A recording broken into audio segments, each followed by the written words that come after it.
Welcome to Adjust Your Mirrors, the #1 empowerment podcast show on the planet. Are you in need of motivation? Are you ready to take your personal and professional life to the next level? Then you've come to the right place. Adjust Your Mirrors. This is the podcast that's devoted to helping you see more clearly by making small adjustments. And now, here's your host, Reginald C. Allen.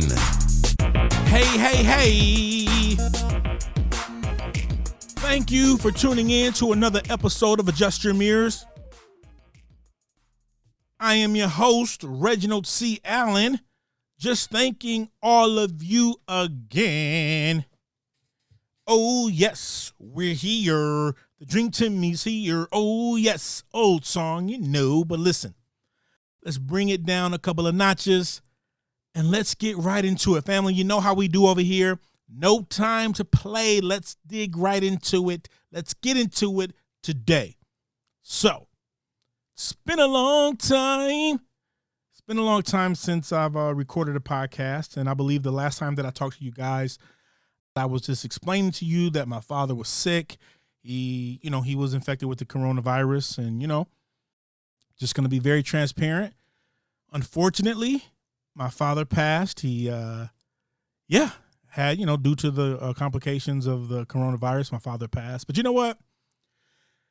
That's why I took a little time off so I could just get my thoughts together and just take some time off, to reflect. And nothing fancy, just really to just reflect and try to get my thoughts together. So today, I'm just going to freely talk, and I believe I'm going to title this, What You Want to Be Up. You're like, well, what does that mean? That makes no sense. But the last conversation I had with my father, he was actually in the hospital, and I called him. They had quarantined him, and he's in the hospital, and I called him and talked to him, and I'm like, man, what's going on, man? What's up? And my father, being who he is, and anyone who knows my father, they know this is him. I'm concerned. I'm like, oh, Dad, what's going on, man? You're in the hospital. I'm hearing that you might have the coronavirus. What's going on? What's up? His response, what you want to be up? Typical of my father. He was one of those guys. He was just very quick-witted, and so, I'm just going to talk about that today because although my father passed and there's all these feelings, there's all these emotions, there's all these thoughts. Family, my father and I, up until like 10 years ago, we didn't really have a great relationship, and I held a lot of bitterness, a lot of anger towards my father. And if you follow me on my Facebook page, you would see the letter that I wrote to my father back in 2000, I think it was like 12 or 13. But, prior to that, we had already talked everything out, and I made a decision to let the bitterness go. So that's really what I want to talk about today. Although my father's gone, yes, I miss him, and yes, I would have loved to see him come out of that and live. One thing I'm happy and I'm grateful for is the fact that all that anger and all that bitterness that I once had towards my father, I let it go. Family, let's be honest. Let's be transparent. Let's take the time today to adjust our mirrors, because here is the deal. You can't continue to pretend that bitterness that you have hidden deep down inside you isn't real, right? And I give you an example.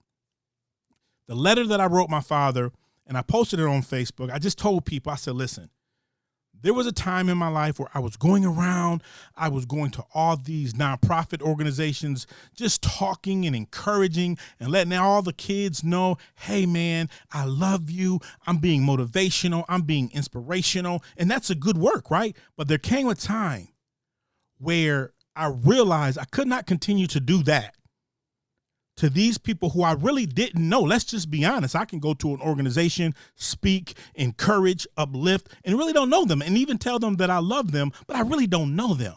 But that's a good work. I don't want to erase that. But to do that, to uplift people you don't know, but to people you know, you hate them, you dislike them, you refuse to let go of the anger and the bitterness. So I had to come to a place where I should say I came to a place in my life where I realized I was being hypocritical. Bro, you can't continue to go to these organizations and refuse to work on the relationship with your father. So I called him, we talked. And again, family, like I told you, I don't have a bunch of principles. I don't even have any principles today. We're just going to talk, right? Give me 5 more minutes and then I'm going to be out of here. But, I want to encourage you to let you know, I don't care what you want to accomplish in life. Go for it. Go after it. But also take that time to realize if you have any bitterness, you have to get rid of all the anger and all the bitterness. We got to come to a place, right, to where we have to get rid of the dirty mirror. You ever been in the place where the mirror is dirty and you're looking at it and you're like, what is going on? The dirty mirror prevents us from seeing things correctly. You might look outside, right, and the mirror is full of dirt. So it's impossible for you to see what's outside clearly. That is what I had to do with my father. There were some things that I created that made my lens dirty. I'm holding all this anger, all this bitterness, and when I try to figure out why am I mad, I can't even remember. Right? There was no physical harm done to me, no mental abuse, no sexual abuse. Why are you mad? Because you wanted a popsicle and he said no? Yeah, I'm just saying, right? Now listen, I know everyone's situation isn't that small. There are some very drastic situations, and I'm not trying to make light of anything. But what I'm saying, even if it's a big situation, at some point in your life, you still have to let go. You still have to release that bitterness. So for me, I let go of the bitterness, and it completely changed my life. Here I am, looking at people who's done things to me. I can't believe they would do that to me. And I would get upset with them. But there's a scripture that says that you have to take out the beam out of your own eyes before you can see clearly. It's easy to look at what everyone else is doing. Man, look at what they did to him and look what they did to her and look what they're doing to me. But look at what you're doing to people as well. When I became about 15 or 16, my father was really trying to reach out to me, and I made a decision. Well, actually, I made a decision at 12 that, listen, I'm never going to have a relationship with this guy. I don't like the way this guy talks to me. I just don't like the way, I don't like his demeanor. I'm done with this guy. At 12, I made a decision, and I held on to that for years. Family, I wish I could tell you I held on to it for 8 years. I held on to that for 20, 25 years. It wasn't until I got into my 30s where I realized, dude, you can't keep doing this. You can't look at everyone else, be critical of what they're doing. No, you need to take the time to take that beam out of your eye so you can see clearly. Just like, again, the dirty mirror. You can't really see what's on the other side if your vision is blurred. You're blind, baby. You're blind to the fact, right? You got to take that beam out of your own eye. So let's just take the time today to look in that mirror and say, you know what? Okay, I know that I've held on to this bitterness for too long. It's time for me to let it go. Because family, again, with my father, you know how I would be feeling right now if I wasn't able to let that bitterness go? I would just be living a life of regret. Because here's the thing, you're always telling yourself, I have time to fix it. I'm going to get to it. I'm going to get to it. And then when that time comes, it's too late. So I want to encourage all of you who are listening to me today. This isn't for their benefit. It's for you. Call that person, whoever it is, and let them know, I forgive you. I release you. We're going to move forward. Because again, I held on to this bitterness for too long, but I'm so grateful that my father, when he passed, knew that his son loved him. I'm so grateful that God came in and restored the relationship with my father. Many of you know that that I currently live in Phoenix, but I visited Michigan in February, and I took a bunch of pictures with my dad. He came to see me. We had a great time, never knowing that that was going to be the last time I saw my father. I got a bunch of pictures, man, and I'm grateful. I'm grateful that we loved on each other. We hugged each other, And it's just a beautiful thing. I would love for him to be here, but more than anything, I know that my father knew that, that we were good, that I loved him. And yeah, so look, I'm going to get out of here. I just want to encourage everyone. Let the bitterness go so you can move on. Because when that time comes, you're going to say, I wish I would have let it go, or I wish I would have let them know that I forgive them and I love them. To my father, I love you, man.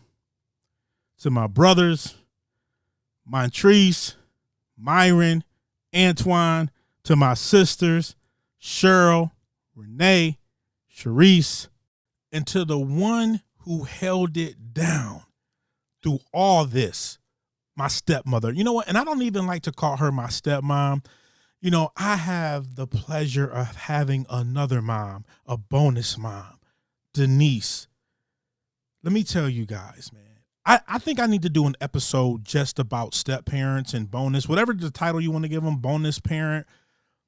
My stepmother, my bonus mother, Denise, is such a blessing because like I told you guys earlier, my dad was not an easy guy to love, but she loved this guy.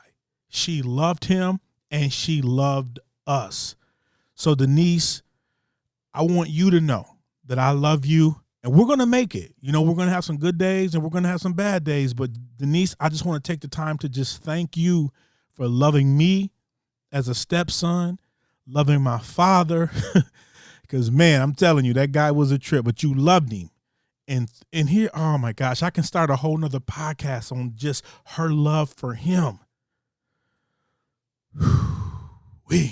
Okay, family. So, with that being said, be empowered. Thank you for listening to the Adjust Your Mirrors podcast with Reginald C. Allen. Be sure to visit the Adjust Your Mirrors private Facebook group and don't forget to follow Reginald on Twitter at Reginald C. Allen. Please remember, when you're listening on iTunes, leave us a 5-star rating review. Until next time, be empowered.